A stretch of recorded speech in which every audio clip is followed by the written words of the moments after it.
Everyone, welcome to crack academy. My name is Shashank Roy और आज एक नया टॉपिक आपके सामने आया हुआ है and this topic is the other oil imports India needs to be worried about. यानी इंडिया में ऑयल के अलावा हम जनरली एनर्जी क्राइसिस के बारे में बात करते हैं, एनर्जी सिक्योरिटी के बारे में बात करते हैं, बट ऑयल, पेट्रोल, डीजल के अलावा एक और भी ऑयल है जिसके बारे में हमें सचेत होने की जरूरत है। ये क्या है? हमारा ये एडिबल ऑयल है, हमारा रिफाइंड ऑयल है जिसके से हम खाना बनाने की बात करते हैं, कुकिंग में यूज करते हैं। ठीक है। नाउ एक बार इंडिया के एडिबल ऑयल इंपोर्ट को अगर देखा जाए तो ईयर ऑन ईयर इंडिया का एडिबल ऑयल इंपोर्ट लगातार बढ़ता ही गया है। इसका मतलब क्या है? Why are we importing more and more edible oil? इसका मतलब यह है कि इंडिया में ऑयल प्रोडक्शन कम हो रहा है, एडिबल ऑयल यानी खाने का तेल कम प्रोडक्शन हो रहा है और उसके पीछे बहुत से फैक्टर्स हैं। So we are dependent on foreign countries for oil import. एक बार जरा इस डेटा को देखेंगे तो ये आपको डेटा पूरा का पूरा फ्लक्चुएशन दिखाएगा और डिक्लाइन दिखाया जाएगा। Vegetable oil inflation domestic versus global. तो ऑयल इन्फ्लेशन का कारण यह है import of edible oils in lakh ton, ये दिखाया गया, जहां साल दर साल लगातार एडिबल ऑयल का इंपोर्ट बढ़ रहा है और हमारा डोमेस्टिक प्रोडक्शन कम हो रहा है। प्रीलिम्स में क्वेश्चंस आए थे 2018 में। वो क्वेश्चन क्या था? The quality of imported edible oil is more than the domestic production of edible oil in the last 5 years. यानी क्वांटिटी, क्वालिटी नहीं क्वांटिटी, यानी पिछले 5 सालों में एडिबल ऑयल का जो क्वांटिटी है उसके इंपोर्ट बहुत ज्यादा बढ़ गया है। गवर्नमेंट का does not impose any custom duty on all imported edible oil as a special case. क्या यह सच है? आंसर हुआ आपका ए, यानी पहला सच है। एक इंपोर्ट ड्यूटी इंपोज की जाती है इंपोर्टेड ऑयल पे। Now question is, government of India ने cabinet approves implementation of national mission on edible oil palm with an outlay of 11,000 crore rupees. इसका सीधा सा मतलब यह है कि हमने नेशनल प्लान क्यों बनाया है कि कहीं ना कहीं इस मिशन में कोई कमी रह गई है। इस मिशन का एम क्या है?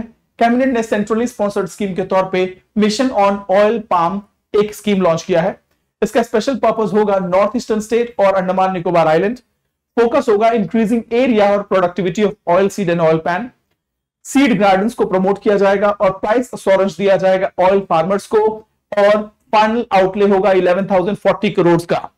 Now edible oil imports in India अगर देखा जाए तो पिछले 10 सालों में इंडिया का जो ऑयल इंपोर्ट है 1.5% जो है वो इंप्रूव कर चुका है। 1.5% ये इंप्रूव हो चुका है, more than doubled in the last few years, 10 सालों में।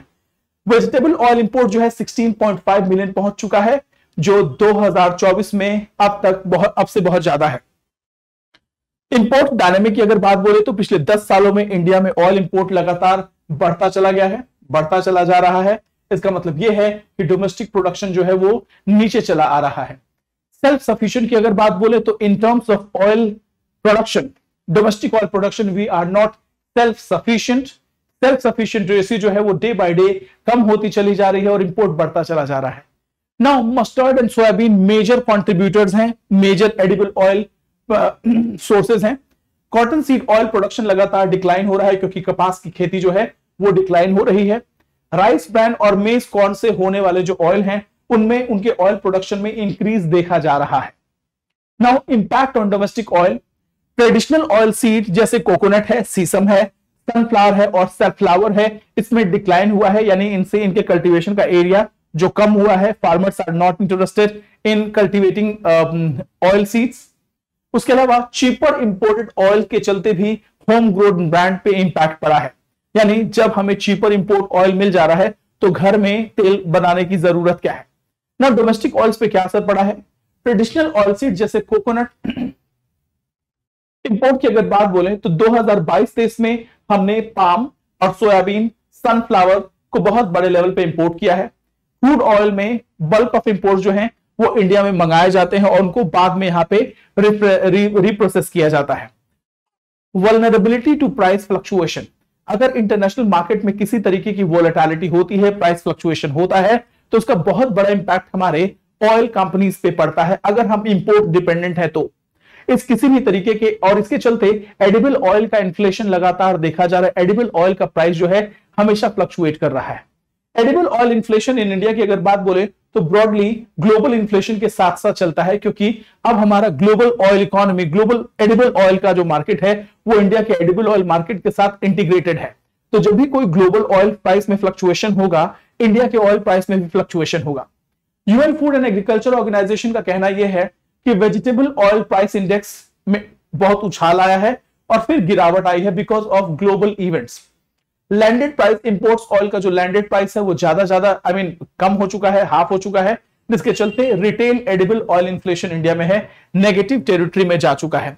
कुल मिला के प्रॉब्लम यह है कि इंडिया के डोमेस्टिक ऑयल प्रोडक्शन को बढ़ाना पड़ेगा, otherwise we will always be dependent on for edible oil on foreign countries, जो कि एक रिस्क है। चैलेंजेस क्या है?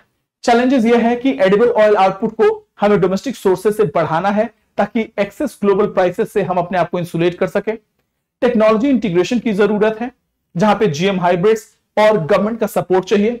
उसके अलावा हम मिनिमम सपोर्ट प्राइस दे सकते हैं जिससे एडिबल ऑयल प्रोड्यूसर्स को ज्यादा मोटिवेशन मिले। So this is it. ये हमारा ऑयल प्रोडक्शन से रिलेटेड आर्टिकल था जिसमें बताना था कि किस तरीके से ऑयल इंपोर्ट, एडिबल ऑयल का इंपोर्ट डिक्लाइन होता चला जा रहा है। तो this is it in this article. फिर से नए टॉपिक में मिलेंगे, तब तक के लिए thank you so much. God bless you all. जय हिंद, जय भारत।